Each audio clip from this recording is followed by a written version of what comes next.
एक समय की बात है जब माता सीता अपने उपवन में घूमने गई थी। वह कई देर तक फूलों को देखती रही, फिर आकाश को निहारा। तभी देखा कि तोते का एक खूबसूरत जोड़ा एक पेड़ पर आकर बैठ गया। तोता और तोती ने पेड़ पर बैठते ही बातें करना शुरू दी। तोती बोली, क्या आपको पता है स्वामी कि अयोध्या में श्री राम जी का जन्म हो चुका है? यही वो श्री राम जी है जिनका विवाह सीता माता से संपन्न होगा। तोता ने उत्तर दिया, हाँ, पता है कि रामचंद्र जी का जन्म सीता माता से होगा। यही रामचंद्र इस धरती पर 11,000 वर्ष तक राज भी करेंगे। सीता जी के पिता राजा जनक स्वयंवर रचाएंगे।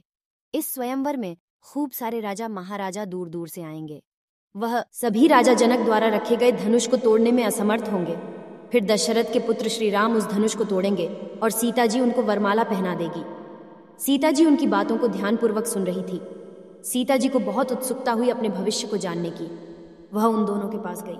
जब उन दोनों ने सीता माता को आते हुए देखा तो वह दोनों डर गए।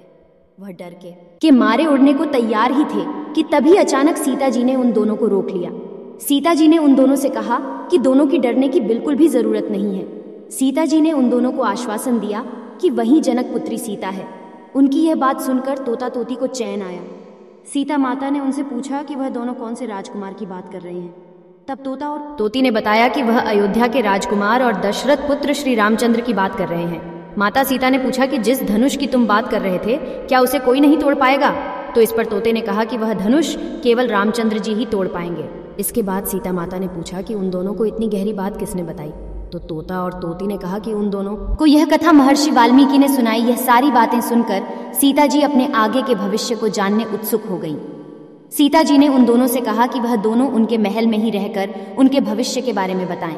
तो इस बात पर तोते ने कहा कि क्योंकि उसकी पत्नी गर्भवती है, इसलिए वह अभी तो महल नहीं चल सकते हैं, लेकिन बच्चे के जन्म के पश्चात वह दोनों जी के महल जरूर आएंगे। लेकिन सीता माता उनकी बात को मानी नहीं और वह उन दोनों को महल में रुकने के लिए बाध्य करने लगी। जब वह दोनों सीता जी की बात नहीं माने तो सीता माता ने उस तोती को कसकर पकड़ लिया। तोती ने कहा कि कृपा करके सीता जी उसे छोड़ दे। तोते ने भी बहुत गुहार लगाई, पर सीता जी नहीं मानी।